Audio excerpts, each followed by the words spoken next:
Hey guys, Jared Wesley here of Live Traders, and it is that time of the week. It's lecture time, and this week's topic, guys, is understanding success within trading. Okay, a lot of you are like, what does that even mean? Well, we're going to talk about a lot of different things today. We're going to talk about what is required to be a successful trader. We're going to talk about the planning cycle of success. We're going to talk about trading patterns. We're going to talk about management. We're going to talk about psychology. We're basically going to talk about what it takes to be a successful trader, because being a successful trader is not an easy thing in this business. We always use the word that trading is simple, but it is not easy. Okay, and a lot of that comes down to psychology, but more importantly, I think most traders fail before they've ever taken their first trade. So today we're going to talk about that. What are reasonable expectations? What a trading plan should kind of look like? What a reasonable timeline is? How much money you might need? What patterns you could use? So we're going to look at charts today. We're also going to look at some tech slides as well. So we're really going to put it all together today. So I think it's a great lecture, especially for those of you out there that are struggling as traders, even for newer traders, experienced traders, to kind of see where you should be and what's the expectation for you. All right, so if you like these videos, click that like button. Please hammer that subscribe button. I am Jared Wesley of Live Traders. Let's get to it.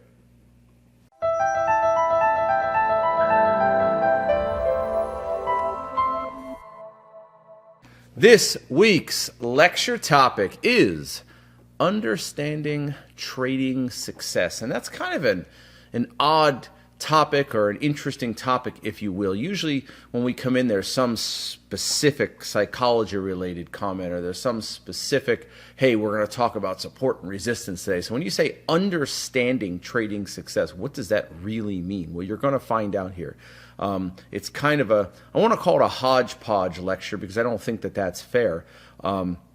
But it's definitely a lecture where we're going to cover a lot of different things. The requirements for being a successful trader. We're going to look at some charts.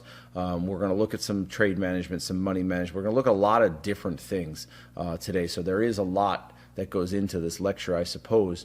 So understanding trading success and what is required to be a great trader. Why do traders fail? So a lot of these questions are going to get answered today, and then you can kind of see where you are in relationship to what we're talking about, whether you're newer, intermediate, experienced. But I think it's a valuable lecture no matter where you are in your trading career. And like I said, if you have questions, shoot them out there along the way.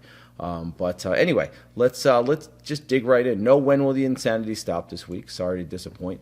But most traders fail because ...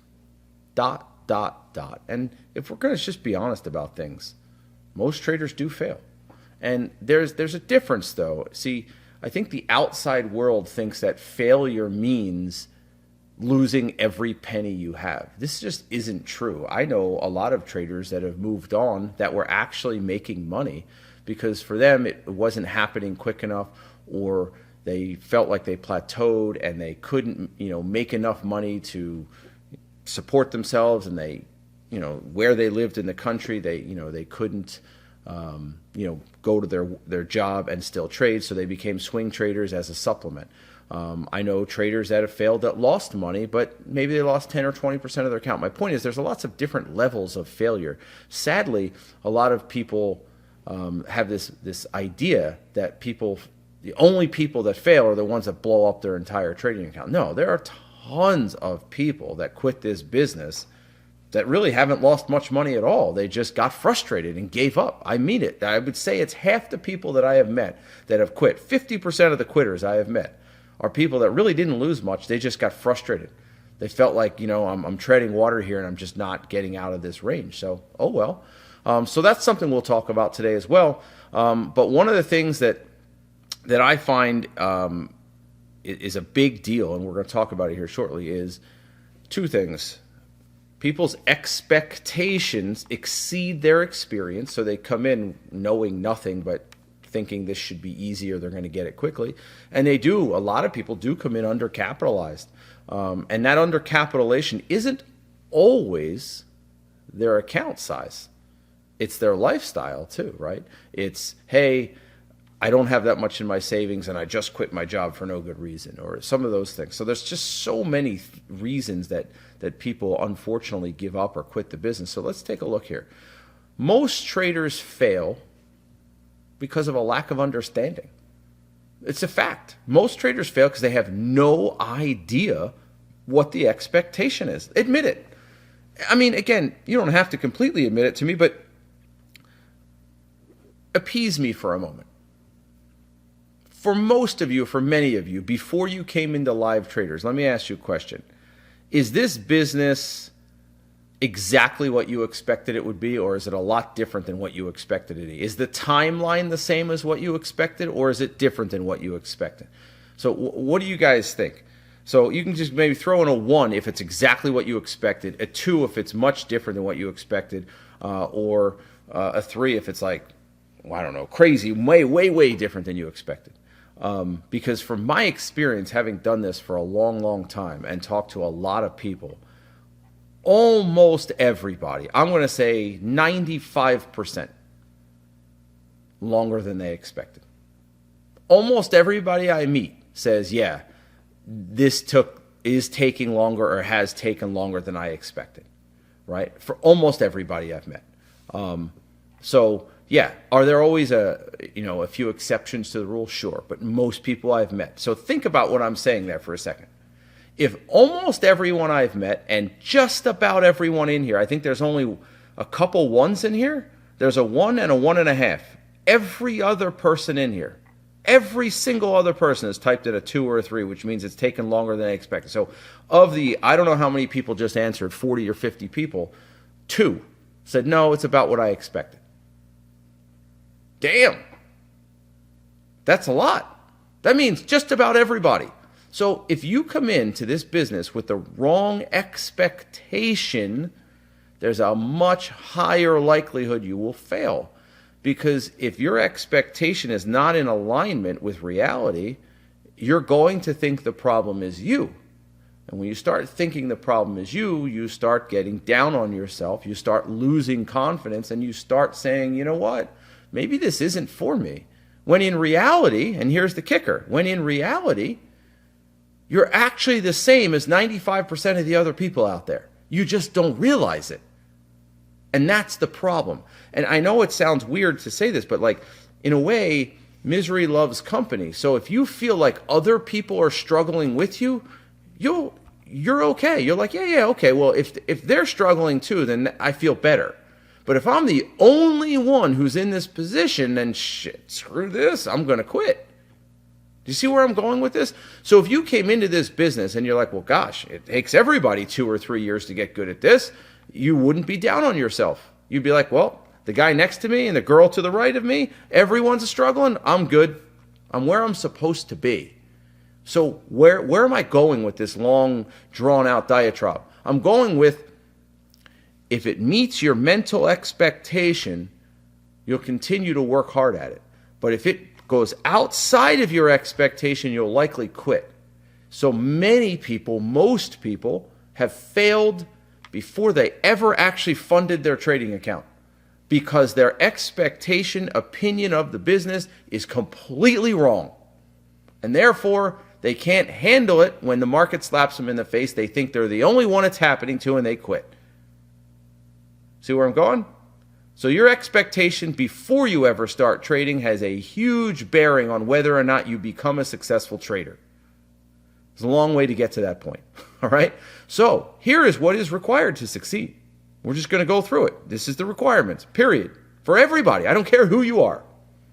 You're going to need education and guidance. So everyone's like, oh, here comes the pitch. I don't care if you take PTS. I don't care if you get an education. I am telling you what is required. It's not my opinion. I'm telling you a fact. You have to get some level of education and guidance. And you think to yourself, is there anything in life that you haven't gotten education and guidance in? The answer is largely no. If you're a cook, you've probably read a magazine. You've probably watched a cooking show. Maybe you've gone to a cooking school. If you learned how to walk, someone helped you learn how to walk. They stood you up and said, take that first step. And then you fell. And then they stood you back up and you fell again. That's the guidance. That's the education. Okay? It will give you a far better understanding of what is expected. So when you take professional trading strategies, it says, hey, this is the expectation. Now you know. If you didn't take that, you wouldn't know, and you'd be making up the expectation as you go along. Well, that's not good. Okay? So in life, it's just the way we are as human beings. It's the way we're programmed. Someone else teaches you, and then you take it upon yourself to learn from that person, and then you develop what? Your own approach. But that is your foundation. See where I'm going with that? Without that foundation, you really don't know what you're doing. And it's no different than anything else we do in life. Period. Learning how to drive, it doesn't matter what it is. Someone helped you. Someone guided you. Someone taught you that. You weren't the first one ever to do it. Now, is it possible there's something you've done that no one else has done? It's possible. But almost everything else you do, you've learned from someone else in some way. And then you made it your own. Okay? Education and guidance. Next, you need a well-defined plan. Okay? You need a well-defined plan. Why? Because every business needs a plan. You don't just wing it. That's insanity, right? You need to sit there and say, okay, what is the expectation? Now I know. Let's put that on paper. What is a realistic timeline? Let's put that on paper. What patterns am I going to trade? Let's put that on paper. What's my management going to be? Let's put that on paper. Okay, what's my time of the day I'm going to trade? Let's put that on paper. What's the amount of money I'm going to need? Let's put that on paper. What are my money management rules for a good day, for a bad day? Let's put that on paper. How many trades will I take? Let's put that on paper. If this happens, I have an answer for that. If that happens, I have an answer for this. I have an answer for everything. That's what your plan is. Your plan makes this business much easier. Right? Without one, you're always just winging it, and your subjective mind is allowing you to make decisions that your objective mind can't cash. Right? So you get into a trade objectively, and then as soon as you get into it, your subjective mind gets nervous, scared, Aaron, right? Scared, lower your risk for no good reason, blah, blah, blah, blah, blah. And all of a sudden, the odds are against you. They started off with you, but you've now turned the odds against you, and you didn't even know you did it because you don't have a plan. You see, a plan is something, and we'll get to it here, that's measurable. Without a plan, it's hard to measure, because you're doing something different every time. And if you're doing something different, the measurements don't mean as much. So you have to have the plan, right? The proper tools to succeed: charting software, adequate internet, tracking spreadsheet, defined goals, all right? After that, I know, we all think we have this. Every one of us, if somebody asks us, like, are you a good driver? Yes, I'm a good driver.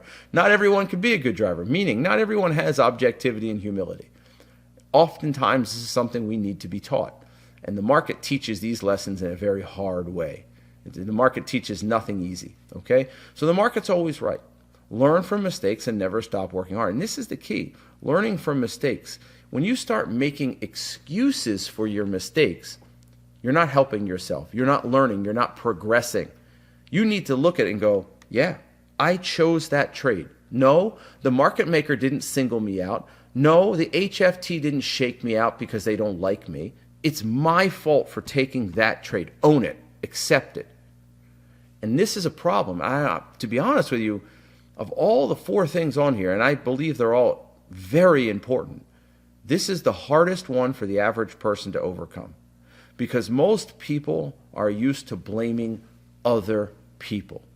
It happens all the time. I can give you numerous examples. I have a construction project going on, and every damn person wants to blame the other person.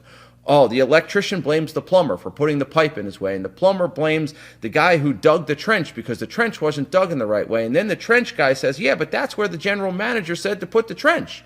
And then the general manager goes, well, he doesn't work for me. Oh my gosh, it's nobody's fault. This is what traders do. Okay? It's like asking your kids, hey, how did that happen? You know, well, why is the grape juice on? I don't know. It wasn't me. You're like, wow, well, it got there somehow. Somebody did it. A ghost didn't do it. Same in trading.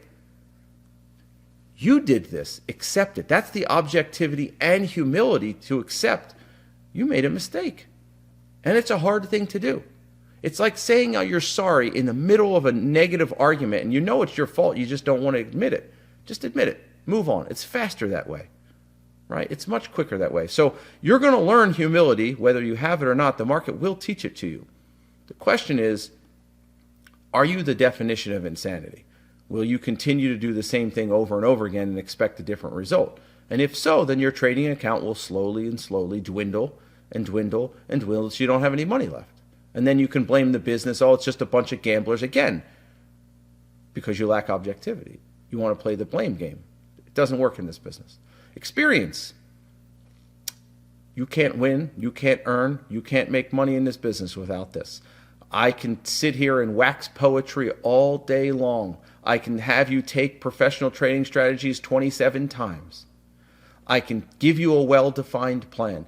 I can show you what objectivity looks like. But until you get into the trenches, everything is just theory. You can talk about having a bullet pass your head, but until one actually passes your head, none of the rest matters. Throw it all out the window. It's like, what's that thing you guys hear me say all the time? Mike Tyson says, everybody's got a plan till they get punched in the mouth. That's what trading is. Everybody's got a plan until the market screws you, until the HFT takes you out on the penny, till you miss your target by a penny, till this happens, till that happens. The experience is as important as anything else in this business. It might be the single most important part of this business. Most traders' expectations exceed their experience. They don't have a realistic timeline. You know, you can't be greedy and naive. You have to work hard towards these goals. And the way to do it, wait for it, is to do it. Oh my gosh. I can sit here in a simulator, and it could be a very realistic simulator, but it's not the real thing. I was at Barrett-Jackson a month or two ago, and they had this $120,000 simulator. And I was in it. I'm like, man, this thing's impressive. It's about as real as it gets. But you know what's not real? You know what's not real? Going 170 miles an hour down the straightaway with a brick wall right in front of you if you miss the apex or if you miss that little chicane. Simulator can't teach you that. It can give you brake pedal feel. It can give you steering feel. It can even give you the G's. But it can't give you the feeling of hitting a wall at 170 miles an hour. That's experience. Trading is the same. We can do everything you want and teach you just about everything you need to be taught, except for when the market just throws you a curveball and screws you really good. And you're like, damn, now what happens? I don't know. I've never been there. Well, when it happens, you'll know how you react. Are you going to be going on tilt when that happens and doing something foolish because your brain and your mind can't handle what the market just did to you? Or are you going to be cool, calm, and collected? You won't know until it happens to you. So I spent a very long time on this slide, like 10 minutes, and people are probably bored and they're like, But these are the things that are required to be a successful trader. They're not recommended. They're required. And you're either going to do them or you're not going to do them. And the timeline in which you do them varies for people. Some people get the objectivity and humility very quickly, and some people need to be taught that lesson 100 times over. It's up to you. So I'll go a little quicker through this, but you're going to plan. And let's be fair. Most people that start this business don't have a plan. They just don't.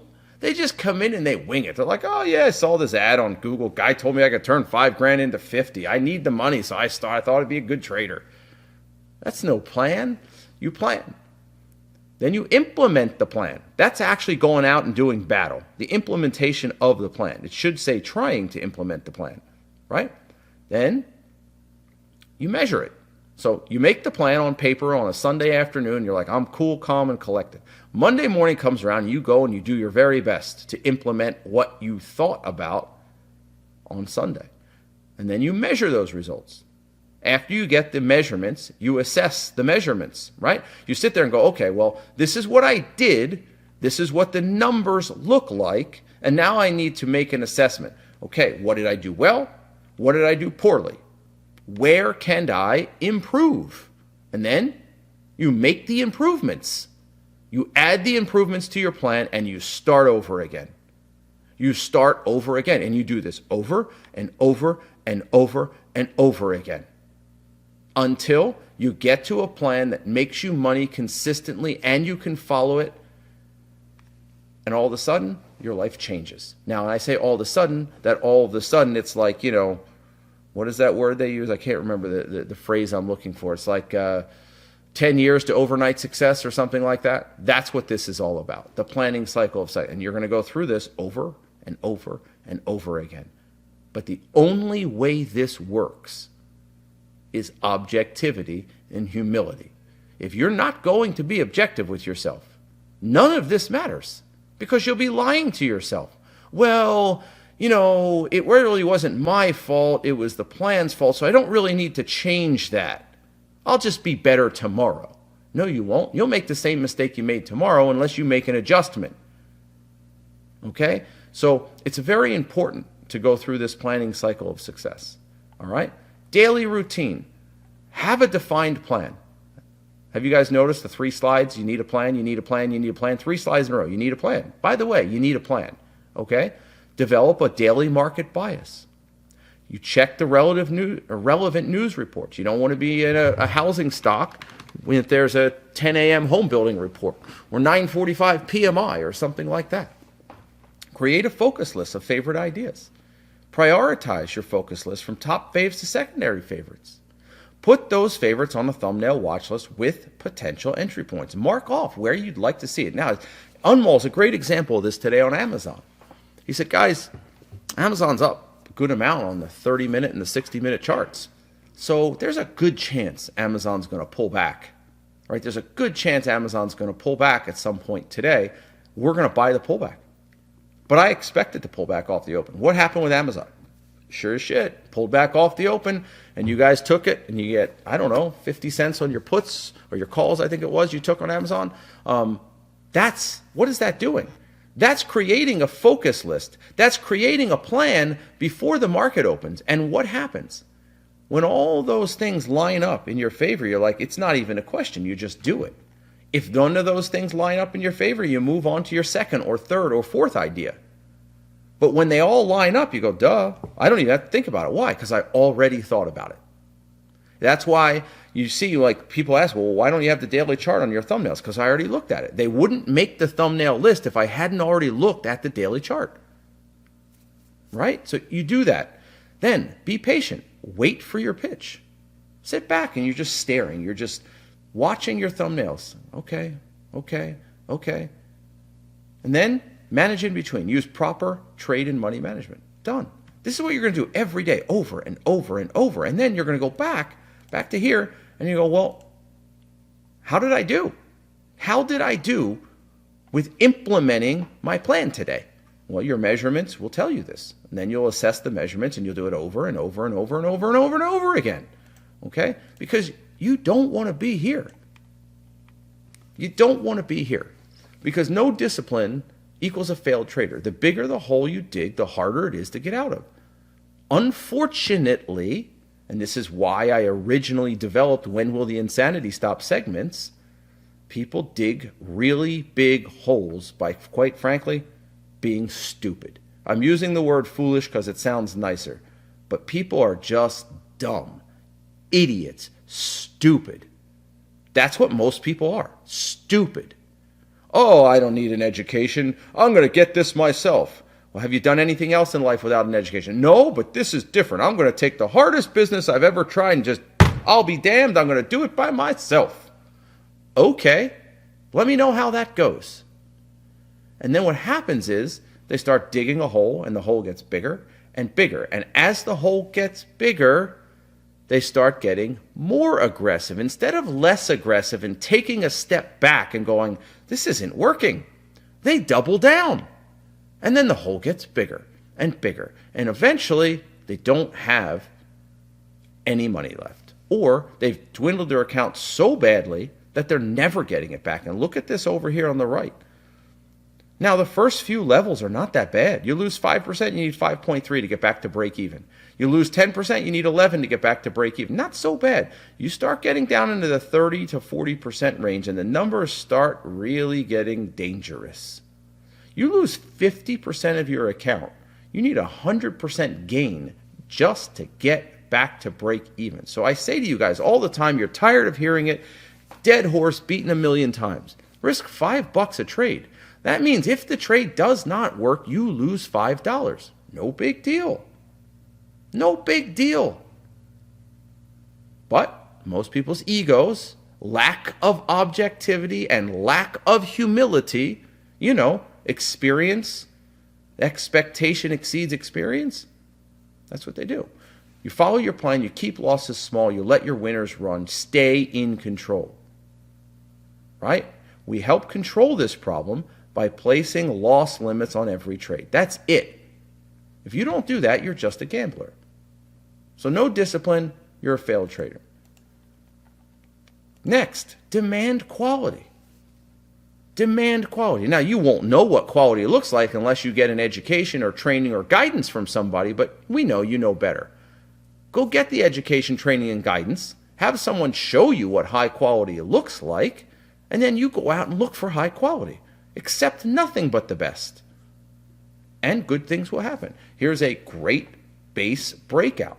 Stock rips up, goes up to the high end of the resistance to the left, which is $150. It consolidates out for the next, 10, 15 bars in a row. Goes back near the rising moving average, right at a whole or a half number, right at the top end of the resistance point. There's void above. What are you going to do? You're going to buy it at 150, put your stop at 149.50, and you're up 3R in the first 2 bars. Demand quality. If you can't see it or can't find it that day, sit back. Relax. Keep scanning, keep looking, keep working, but don't push a trade that doesn't deserve to be taken. And this is one of those issues with traders that happens frequently, like really, really, really frequently. They sit there and they do not appreciate how hard it is to earn money. And then they cavalierly throw it into the market. Well, if you have a job that's $30 an hour, right? And you're risking $100 a trade. Every trade you lose is 3 hours of your job. And this is why $5 risk is the appropriate level for new people until they've earned the right to risk more. But most people don't care. I got bills to pay. I don't have 3 years for this, Jared. I have 6 months. So I'm going to have to take your rules and I'm going to have to accelerate them. Okay, you do that. But get used to your day job because you're going to be there a lot longer. See what I'm saying? So people think by accelerating this, they can jump in front of the line. You cannot. It takes as long as it takes. And if you don't do it the right way, now you're going to spend extra time at the job you already hate. Craziness. People are just, quite frankly, dumb. They just think they're better. It's like, well, if you're so freaking good, then why are you trying to be a trader? You should be so rich, you don't need to do this. Duh. Well, my boss just doesn't appreciate my massive skill set. Oh, okay. I get it. Do you see where I'm going with this? Like, the human psychology plays so many circus games with you guys, it's not even funny. But your ego is there, and your ego likes to play those games with you. And unfortunately, those games cost you time and money. And this is not the type of business you want to be playing those games in, all right? Because this isn't a business you can talk your way out of. This isn't a business your boss goes, yeah, I kind of like you, Johnny. I'll give you the promotion. No, the market doesn't care. You earn the promotion here. No ifs, ands, or buts. There's no way to jump in front of the line. There's no nepotism. There's none of this stuff. Next, how would you manage a trade? Here's a nice base breakdown. Beautiful. Gaps under support. Puts in a green bar, gets engulfed by the red bar, goes sideways, gets engulfed by another red bar, chop, chop, chop, goes right sideways in a beautiful ruler breakdown back to the declining 20-period moving average. 2050 is the entry, 2075 is the stop, drops, consolidates, drops, bounces, drops, bounces. Now, why am I throwing this out there? You've seen this slide before, some of you. Why? Because how you manage is going to have a huge impact on whether or not you succeed in this business, even if you have good money management. Because even if you have good money management but crappy trade management, you'll last. You'll stay around for a while. But eventually you'll get frustrated for staying in purgatory, right? Because you'd be like, I'm not going forward, I'm not going backwards, I'm stuck because of your trade management. So the whole point of this chart is to say, hey, are you going to be an all or nothing trader and just get out when it drops to $20? Are you going to be somebody that manages their trades out on pivots? Are you going to be somebody that sells half for maybe a cheap target to what? To appease your ego, right? Or are you going to be somebody that shoots for just big targets no matter what? Look at Stefan today, 4R on Google. Well, clearly he's not looking for cheap targets. He's looking for big targets. And in that case, on this particular trade, you would have need to have managed this out on pivots in some capacity. Although this thing did ultimately go 6, 7, 8R. I mean, this thing went $2, I think. So yeah, 8R. So you have to ask yourself, how do I think I should manage? But here's the kicker. You're not really going to know what management is most suitable to your personality until you actually go out there and do them. You're going to think 2R all or nothing's great, or you're going to think pivots are great until you actually go out and try them, and then you're going to do what? Let's go back, let's have some fun, let's go back, until you actually measure them. And then you're going to measure them, okay? And when you measure them, you're going to assess them, and you're going, you know what? I thought that was really good, but I'm clearly not following that 2R all or nothing. I'm selling at 1R. Well, now we have to figure out why. Is there a chance you can hold the 2R, or should we just lower the targets to 1R? Okay, and that's something it's going to take you a little while to understand. It's going to take you months, maybe even years. It took me a good 18 to 24 months to figure out I was just being a stubborn fool. I would wake up every Monday morning. This week's going to be different. Well, it wasn't different last week, and it wasn't different the week before, nor the week before, nor the month before, but this week is somehow going to be, quote, the week that's different? Stupid is as stupid does, Jared. I was that person. Do you see where I'm going with it? Don't be stupid. Let your trade tracking spreadsheet, let your assessment, let your measurements tell you what you're actually doing. Don't lie about it. Say, hey, for whatever reason, I am struggling with these 3R targets. Okay, let's find a happy medium. Let's sell some at 1R and then shoot for 3R. Why? Because that is moving you closer to the ultimate goal of 3R. See where I'm going with this? You can't just expect to make one huge leap. You're going to have to baby step your way to those bigger targets. So here is another example. Here's a stock that gapped down, has a little kind of 2-3 bar play. Under this red line, 140 is where we want to go. We got in a little bit before that. Well, how are you going to manage it? You're going to bar by bar it? You're going to all or nothing it? What are you going to do with it? That's up to you, because how I manage is not necessarily how you should manage. How Unmall traded today, is that how you should trade? Maybe. Maybe not. The guy made $2,100 scalping like $300 and $400 clips out of 5-6 trades. Now, even for him, that's a bit unusual. He'll usually get $1,000 or $2,000. I mean, you just locked in $7,600 on your Google trade. You still have half left. Awesome. But you see where I'm going with this? Some people are able to scalp 4 or 5 trades and make a couple few grand, no problem. Other people can't even find 4 or 5 good trades. So you need to sort out the timeline. Meaning, do you have an hour a day to trade, 3 hours a day, all day to trade? What time frame? 1 minute, 5 minutes, 15 minutes, dailies? Are you going to be a scalper, a longer term trader? And most of this can only happen with experience. Because again, I've said it many times, you all think you're some person, but the market tells you who you really are. You know the analogy I give it all the time. You could wait in line at Disneyland for 3 hours for a ride and think, hey, I'm really patient.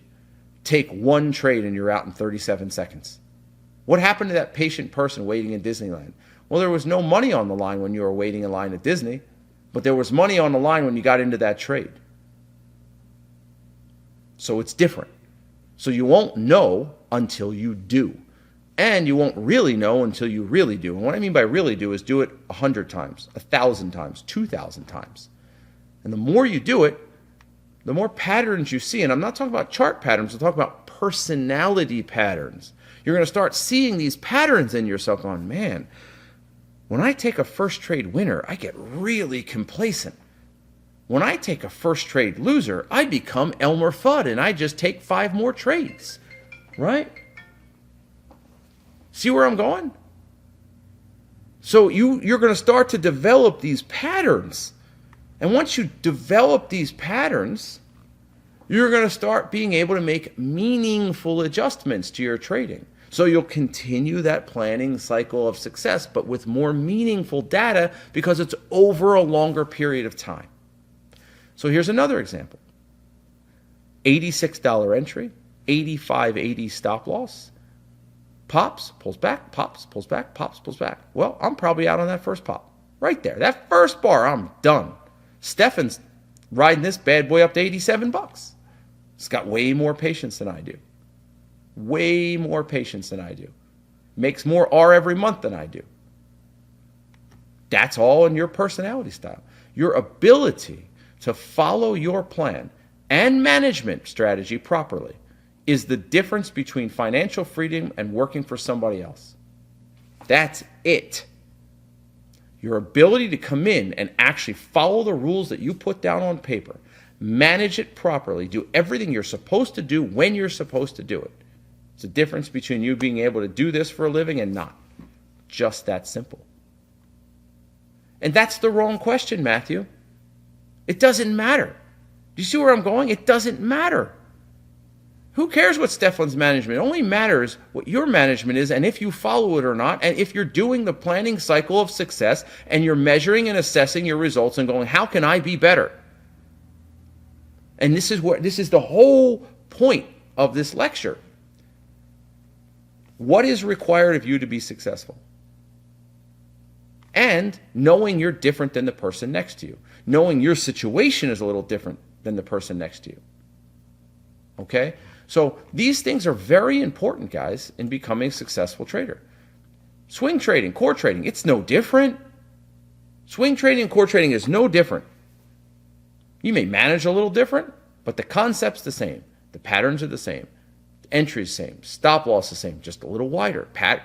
You're looking at the same charts, just on a higher time frame. Erase the 1 minute, turn it into a monthly. It's the same thing, right?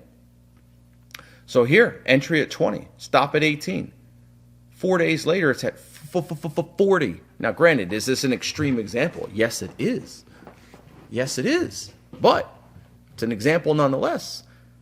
Why is this a good trade?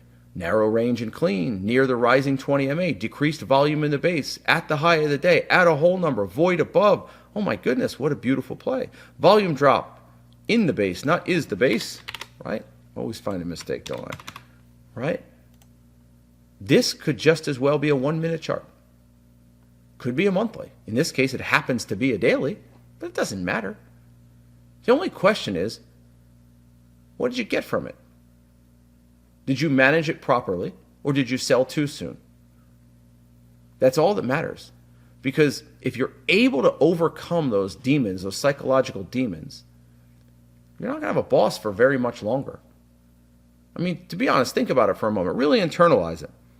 If you give you this business 2, 3, 4 years of really hard, dedicated work, what's that in the grand scheme of your life? You're going to live 80 or 90 years, and maybe you're already 30 or 40. You got 40 more years? This is 4 of those years? And you get to do this in your own time? Do it from anywhere you want in the world. I mean, this year, I'm probably going to be in 10 different places around the world and around the country this year. I will be trading at every one of them.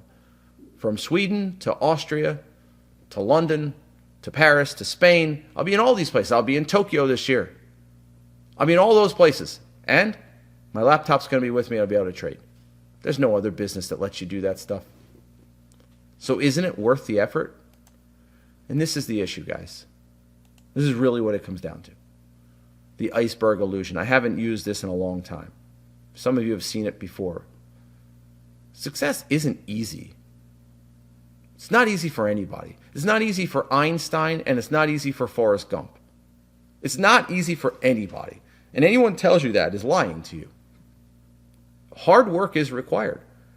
Walking through some mud is required. Having some ups and downs is required.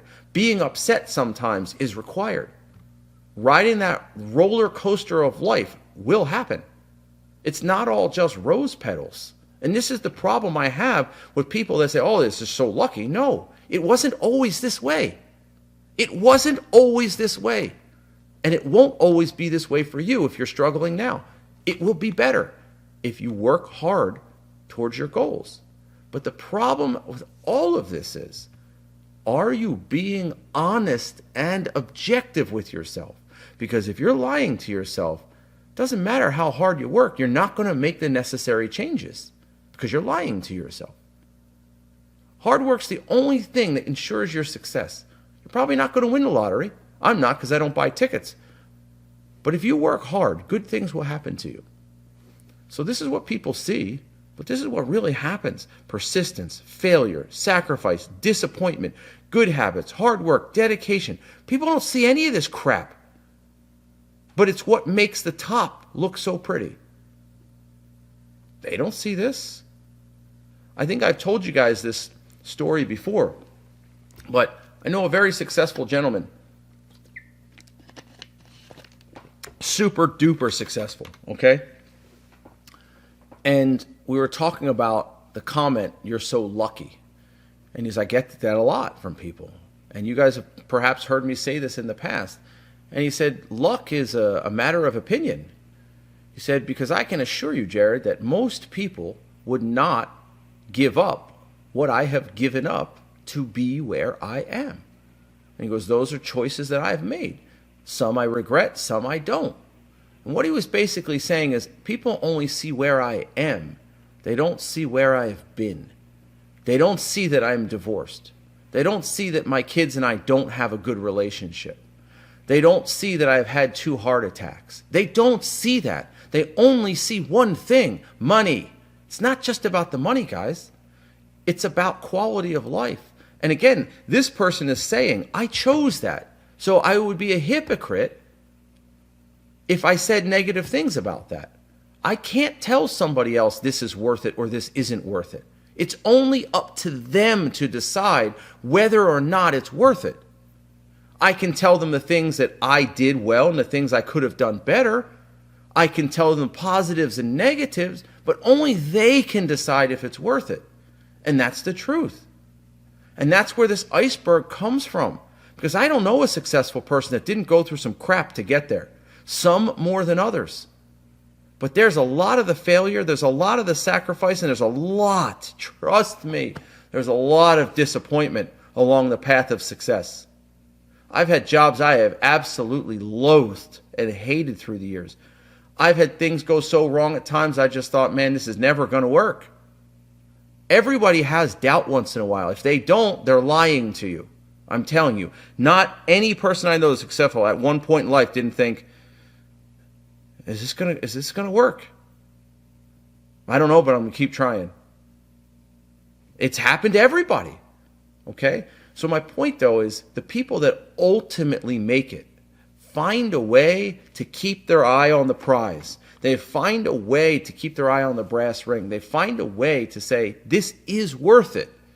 The people who don't, it's just not worth it to them. That's it. That's all it comes down to. It's just not worth it to them. Look at the movie The Pursuit of Happiness. That's a tough life. But look where Look where he eventually ended up. And there's millions of those stories out there. So it's real. The iceberg illusion is very, very real. Okay? So at the end of the day, all right, to bring this back full circle into trading, right? At the end of the day, there's no holy grail here. There's no like, just do this and everything will work out. No, everybody's life is a little different. We all have different challenges to overcome. Some bigger than others. Some start further ahead. Some start further back. Some have family members that push them down and hold them back. Some have positive family members that lift them up. We're all dealing with different things. So there is no holy grail. There's a lot of ways to do things. There's a lot of ways to be successful. But in trading, money management, trade management, time management, personality, and behavioral management are everything. If you don't get this one down, the personality and behavioral management, you're in big trouble. The market will eat you up. Okay? There's way more than one way to be successful in this business, and there's way more than one way to successfully manage trades. I was taught pivots. Pivots are great, just not for me. They're great. I have nothing negative to say about pivots. They're just not for me because I have a heck of a time managing pivots. I don't have that kind of patience. I was taught small targets are for novices. I take relatively small targets. They work for me. What am I getting at? What you use to be successful is not what the person next to you might use to be successful, because you're different than that person. There might be some overlap and some similarities, but it's not going to be exactly the same. Okay? Know yourself. This is the key in all successful people in life. Know yourself. Know your strengths. Know your weaknesses. Openly admit your weaknesses so you can help correct them or have somebody else do those things for you. One of the key things of being a great leader, manager, boss is knowing what you can and what you can't do. Knowing when someone is better than you at something. And it's okay to say it. It's okay to say it. And that's the problem in here sometimes.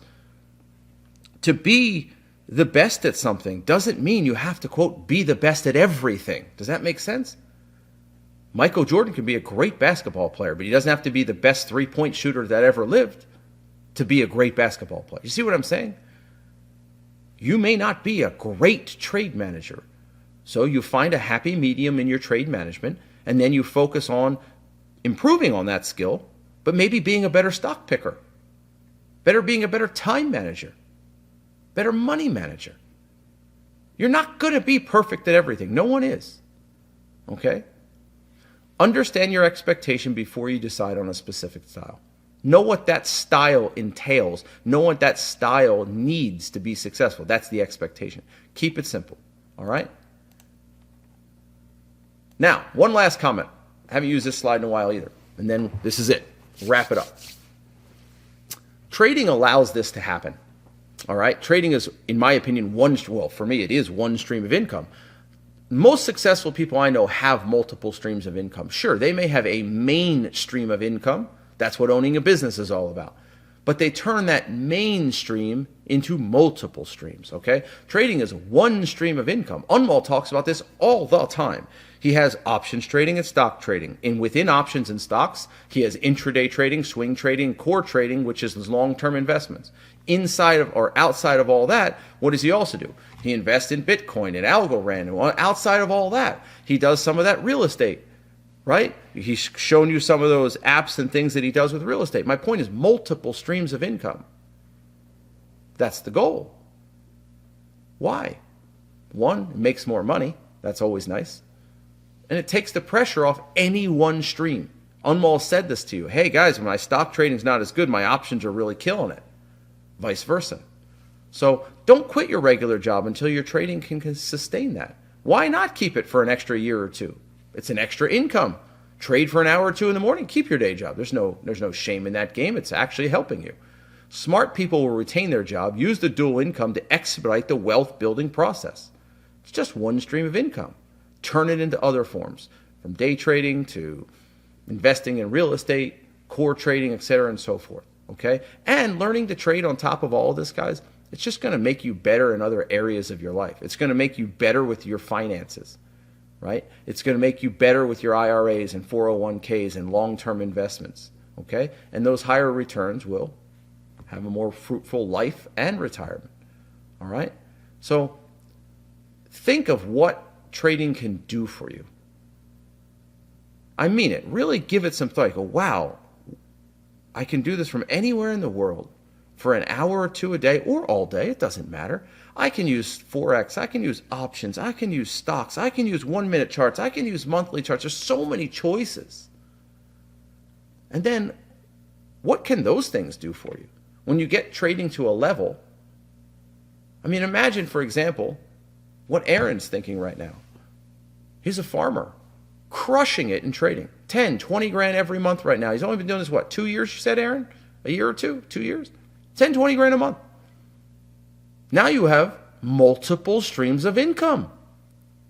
How long you want that to last is up to you. Hey, you know what? I'm doing so well in trading, I want to stop the farming thing because it takes up too much of my time. Okay, well, let's find another stream to replace that. Okay, trading's one, but let's get another one. You know what? I'm making so much trading, I'm going to buy some rental properties. Now I have passive income while I'm trading. That's the goal. That's how you build real wealth. It takes time. And I said it to you guys the other day. It doesn't take years. It takes decades to build real wealth. It doesn't happen in years. It happens in decades. And for some of the people out there go, well, I'm already 58. I'm already 62. Well, do you want to be better off at 65 than you are at 58? Yes. So then you'll do this today. Do you want to be better off at 74 than you are at 70? Yes. Then you'll do this today. That's it. You can't change the past. Stop complaining about it. I'll repeat. You cannot change the past, so stop complaining about it. It is what it is. You can only change tomorrow by doing something better today. That's it. So I hope that you guys learned a little bit about just general success, but also what is required to be a successful trader. There's a lot that goes into this business, but one of the most important things is a realistic approach, expectations grounded and based in reality. And when you have that, you have a realistic chance of succeeding.